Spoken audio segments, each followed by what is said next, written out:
remercier et je suis très honoré de pouvoir composer ce panel. Et je salue la qualité des intervenants juste auparavant. Et je voulais partager ma petite expérience depuis mon retour en Mauritanie à travers mon parcours professionnel et ensuite une analyse du secteur d'activité dans lequel j'exerce aujourd'hui et comment aujourd'hui la diaspora peut répondre aujourd'hui au développement de tous ces axes en Mauritanie.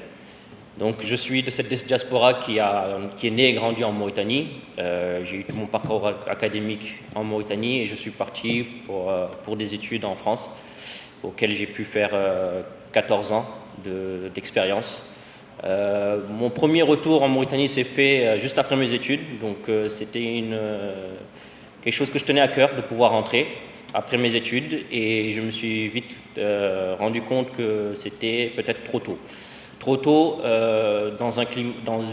parce que en fait, je n'avais pas acquis autant de compétences qui permettaient aujourd'hui de pouvoir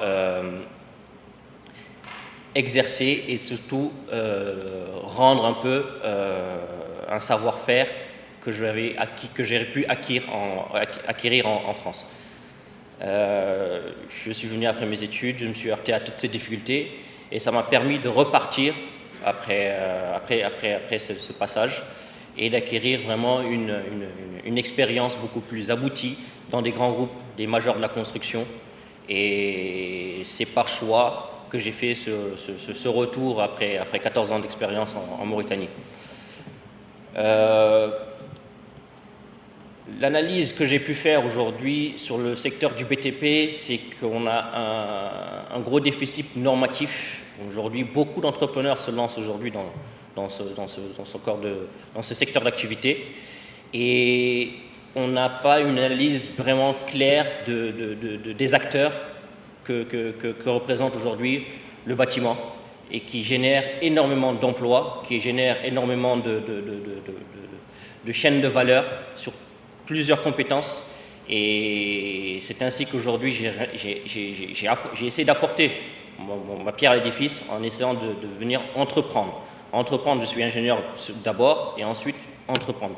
Je n'ai pas cette vocation à entreprendre, mais c'est par audace que j'ai voulu vraiment rentrer, créer et pouvoir partager un peu toutes ces compétences acquises pendant toutes ces années-là.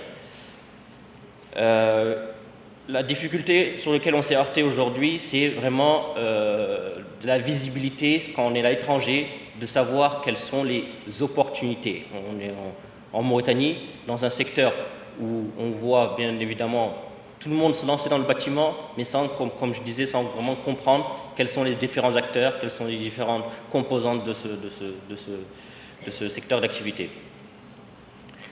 Moi, aujourd'hui, ce que nous, on essaye d'apporter, c'est un réel encadrement des compétences, parce qu'on travaille avec énormément de métiers différents, que ce soit la comptabilité, que ce soit des assistants juridiques pour l'élaboration des contrats, que ce soit des métiers d'artisans.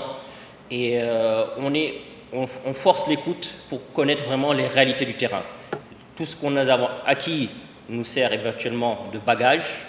On vient aujourd'hui avec les réalités du terrain pour pouvoir essayer de contribuer à un développement de ce secteur-là.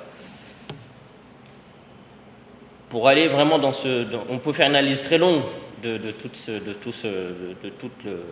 le secteur du bâtiment en Mauritanie.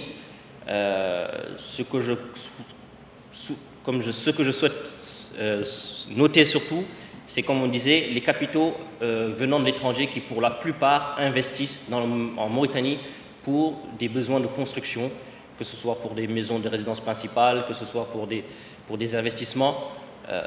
Là, le BTP consacre vraiment une grande partie de ces investissements. Et c'est pour ça qu'aujourd'hui, j'ai voulu vraiment apporter un peu plus de clarté dans ce que nous, aujourd'hui, on propose dans notre secteur d'activité pour éventuellement répondre aux besoins de ces clients, optimiser les délais, réduire les coûts et surtout avoir une transparence dans tout ce qu'on entreprend et tout ce qu'on réalise pour le compte du client. Comment cette diaspora aujourd'hui, elle peut améliorer un peu ce secteur d'activité? Comme je disais, on a besoin de compétences vraiment variées, transverses, sur toute la chaîne de production, que ce soit des fournisseurs, que ce soit des artisans. Donc j'appelle aussi à la formation de tout ce qui est métier de première nécessité, pour pouvoir vraiment contribuer à l'essor un peu de ce secteur. Pour peut-être terminer là-dessus, je tenais vraiment à montrer comment aujourd'hui le retour des compétences aujourd'hui de la diaspora peut permettre l'émergence de ce domaine-là à travers le partage, l'écoute et surtout l'adaptation en fait qu'on peut avoir sur les réalités du terrain qui ne sont pas forcément les mêmes que tout ce que nous avons appris à l'étranger. Et comme le soulignait Fatoumata, on arrive sur un contexte où il faut oser et il faut s'adapter.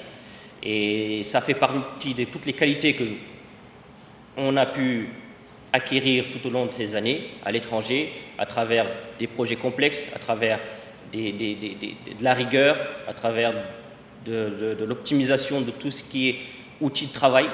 Et je tiens à souligner ces genres d'initiatives pour pour l'émergence en tout cas de ce réseautage à travers toutes les compétences et permettre un peu à tous ces gens qui souhaitent vraiment s'établir, qu'ils aient une visibilité, qu'ils aient un peu de recul et surtout de pouvoir se projeter dans ce qui pourrait éventuellement être un projet d'avenir. Et je salue cette initiative du Forum aujourd'hui qui est là un peu pour faciliter en tout cas toutes ces démarches entrepreneuriales et de retour au pays.